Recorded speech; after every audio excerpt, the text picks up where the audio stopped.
We want to give a big shout out to Team Beta. They are rebuilding these bikes. Every nut and bolt came out after Foxborough. They did such a wonderful job. Mitchell Oldenburg did great. And Benny Bloss, 7th. Congratulations to our man Carlin Gardner over here, race team manager. The best finish for Beta in Supercross ever? Yeah.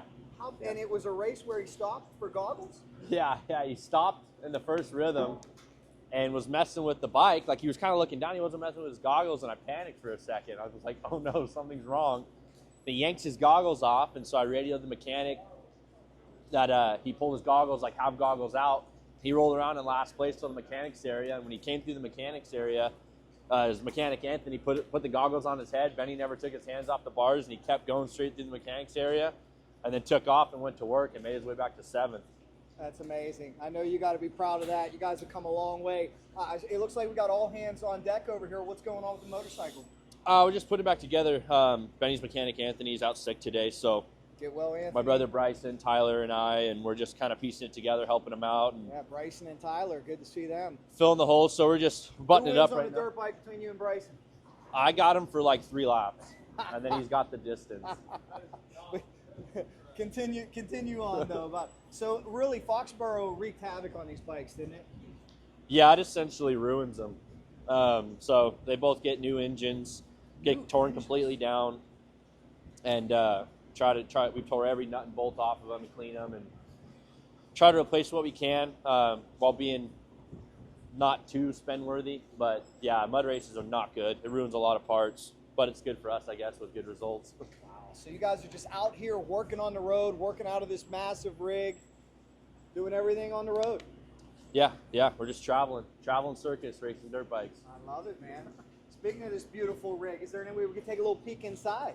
Yeah, let's go check it out. You're the man. Thank you very much, guys. How about it, Carlin Gardner, giving us some inside access. Let me see if I can get you're over good. Just come or under. Yeah. There we go.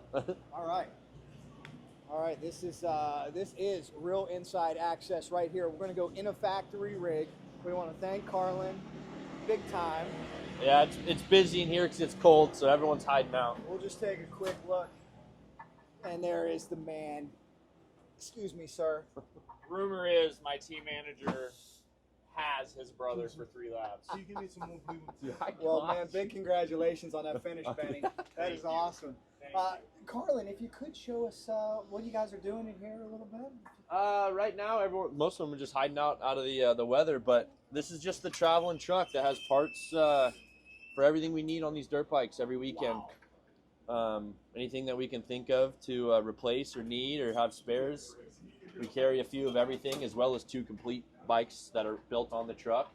So I don't even know. Yeah, everything's just try to be labeled, organized. Oh my goodness.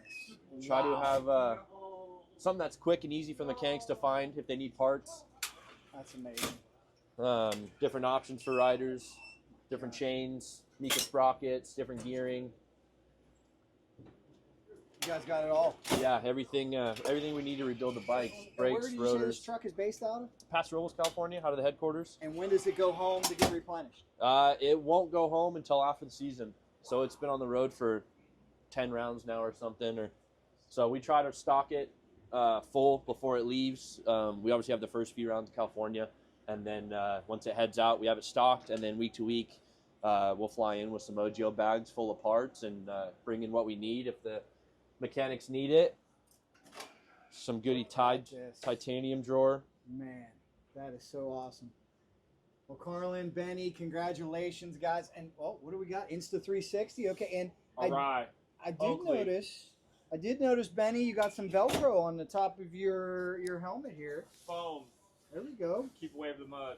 Yes, here we go, Benny. I want to make sure everybody can hear you. I just want to say to you, congratulations, man. How you feel after that 7th place? Thank you. I feel great. I had an absolute blast in the mud. It was pure chaos.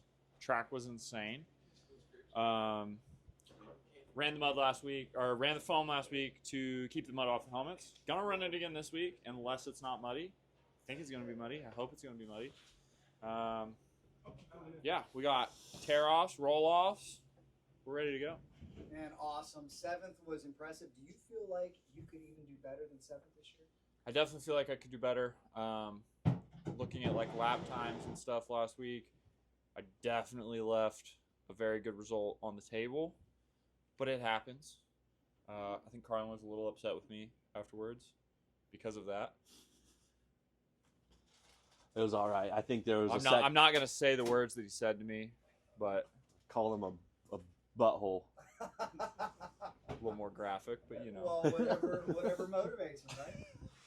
But yeah, he should have been right up there on the podium That's cool. for sure. See, Carlin is a new race team manager, and he's figuring out how to motivate guys. I think the great Pete Rose said, Sparky Anderson said there's only 3 things you can do to an athlete. You either pat him on the back, kick him in the butt, or leave him alone. Whatever works better for the guy. So maybe for you, is it the kick in the butt for Benny? I think you got to know when to do all 3 of them at the right time. that's fair. That's fair. Very cool. All I know for sure is he's got Bryson covered for 3 laps. Any comments, Bryson? I for sure got him covered for 3 laps. I think maybe at the end of the year, Carlin, yourself, should make a trip to NGPC, team up with Derek DiMartino. I'd love to see it. I think Carlin could still get it done in 90 minutes. What do you think? I personally, I think the only way to know for sure is we have both of them race the snowshoe GNCC. See who does better. I'd have him covered at snowshoe.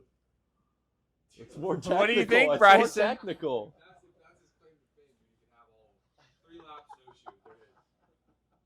snowshoe. GNCC. Maybe we do a moto race. Supercross. Well, there's a reason he still gets to ride a dirt bike and gets paid, and I don't. So that says something. Love it. Maybe I switch my answer. I don't know. Well, guys, best of luck this weekend. It's going to be another mudder. I know you like mud racing. You said tall guys have an advantage in the mud, and we're hoping for better for 7th than you guys. Another historic day. Good luck, everybody. Thank you. Appreciate it. Team KTM getting ready to go. Working on the radiator fan.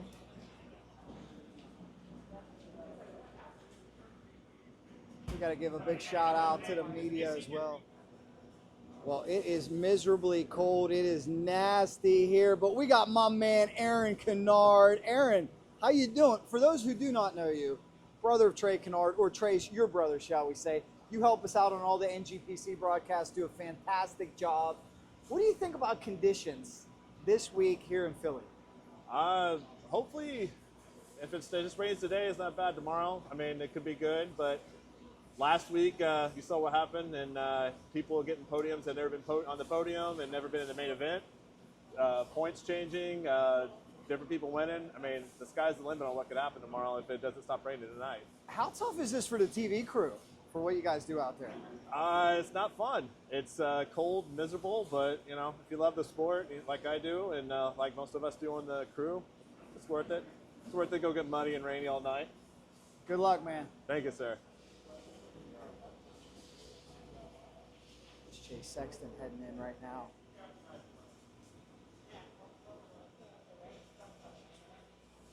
Taking that exercise.